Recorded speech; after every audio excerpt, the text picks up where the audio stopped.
Now, though, like many in Weatherfield, Sean Tully has had his share of drama over the years, not least back in 2008 when, as a favour, he had a child with his then best friend, Violet. Since then, Sean's only played a small part in his son's life. However, tonight, that's about to change. Do you like football? Yeah, I play for my school. There you go. Take him up the red rag for a kickabout. Dylan, I could pour you a pint, I could sing you ABBA's entire back catalogue, or I could knock you up a fabulous pair of undercrackers, but kickabouts, I don't really do them. Yeah, well, it's time you got started then. Look, I'll come with you. I could do with the exercise. Have you got a football here? No. Have you ever played football? No. There's an old one of mine in Jason's up in the attic. I saw it when I was up there. I'll go and get it. You sure you don't fancy just having your hair done? Antony joins us now. Hello, good morning, Antony. And I know you actually are a really good football player in real life. I'm not a good football player. I'm a good football fan. I'm a massive Manchester United fan, so I grew up with football and I still go to the game. Well, I used to still go to the game. But no, I'm not a good football player. No, absolutely not. I don't want to damage my lap. So tell us, Antony, what kind of a dad do you think Sean is going to be? How is this going to play out? Well, obviously the actor that came back, Liam, was there since he was a little baba. So it's been really lovely because I've kept in touch with them. They're twins, Liam and Connor, but it's Liam that's come back to play. Hi, Connor, by the way. But Liam's come back to play him. So I've known them all their life. And so for an actor to come back as an older child is really unusual that it's the same actor. So we've had that shorthand straight away. So we've got straight into it. And he's absolutely knock 'em dead brilliant. And so towards the end of this little short stint that he's doing to begin with, we kind of started to play it where I was the petulant child and he was the grown-up. So I think that's how we're probably me and him are gonna be. So he did a brilliant eye roll at me, which was completely natural. And so I think that's what I'd like to explore with it, that he's gonna be like, and I'm gonna be the one that's sulking or throwing my toys out the pram. So, but we'll see. It's exciting. We've done a little short stint, first of all, obviously, because the character's back for half term.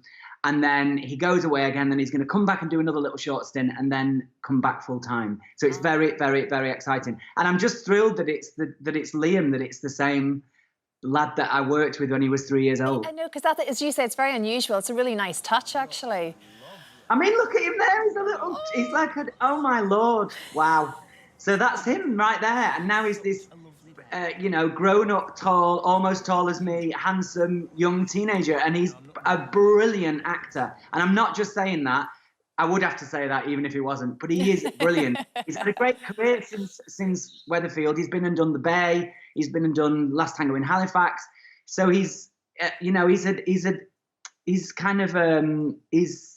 pro now. Yeah, he's done a lot already. And it's nice just to see, I think, Sean have a bit of a meteor story again. And it's a different type of a story, in fact, for him. It is. It's a really unusual story in that, he's a single father that's going to end up in the full-time care of his son, because that doesn't happen a lot.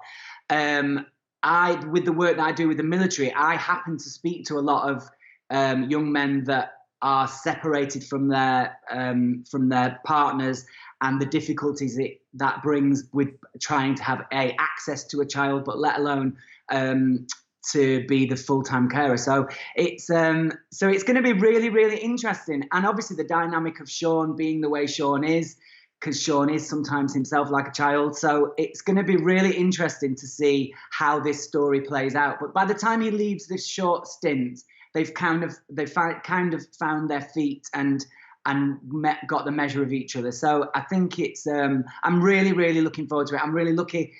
We're in a very strange time at the moment, so I'm very lucky to be working and to be working with my second family and the people that I love. And so it's a strange time, Christine Bleakley now. It You're quite right, and we need to be watching you at home. It's you know, you're saying how important it is for you to be working, but we as the audience need to feel like you're back on our screens again. It does have to carry on that way, and we all need a bit of normality, basically. But also, Sean, we love your character. I say we. I'm talking about the audience. We've always loved Sean from the day he started. I think on the street. It's 17 years now, isn't it?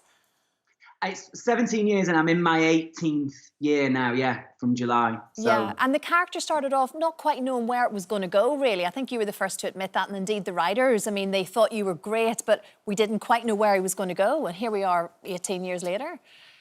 I know, I thought I'd do 3 months and that'd be it, and 3 months' work for any actor, solid work, is mega. So I thought 3 months and then that'll be on to the next job. And then 3 months turned into, before I'm kind of, it feels like I've fell asleep, woken up, and it's, you know, in my 18th year. It's just flown by like that. But it's not flown by this year because of what's gone on. You know, you say that you like the audience needs us. I've needed running.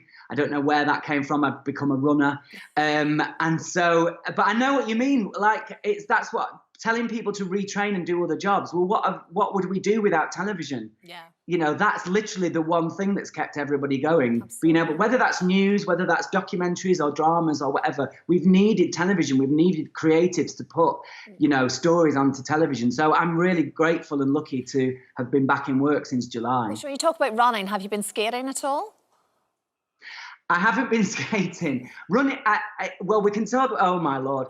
The running has been because, you know, there was nothing else to do, and I've become really, I've really enjoyed doing the running, and I've continued it. This week I'll have done 25k, not showing off, but that's from somebody that wouldn't even run for a bus, wouldn't even run to pick a fiver up off the floor. So now I've, you know, 25k a week. I'm actually, can I mention, I'm doing a run straight after I've left you, Christine. I'm going to Old Trafford and I'm starting off a run for the Duke of Lancaster's lads who are raising funds for the Army Benevolent Fund, the Soldiers Charity. So hello lads, Skelly and all those. That's that. Ice skating, what do you want to know? It's dangerous, don't anybody do it. I'll tell you what I really want to know. Where's Eileen? That's the biggest question you get asked every day, isn't it? She's at the bingo. No way. Well, they probably wouldn't touch me anyway.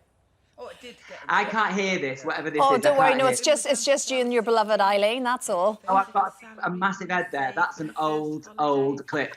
Yeah, people in the supermarket say, where's Eileen? Or how's Eileen? Give my love to Eileen. And I go, yeah, she's fine. She's at the bingo. It's just quicker. That's what they want. They want to know that she's at the bingo. I don't even know whether Eileen plays bingo anymore. Eileen and Sean once went to the bingo.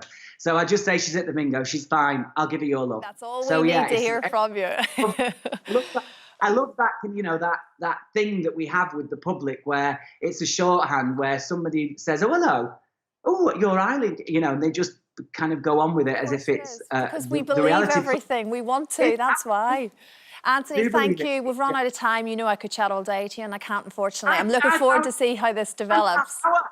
What? I'd planned half an hour. I'll call you after. I thought you were in a haunted house. That's right.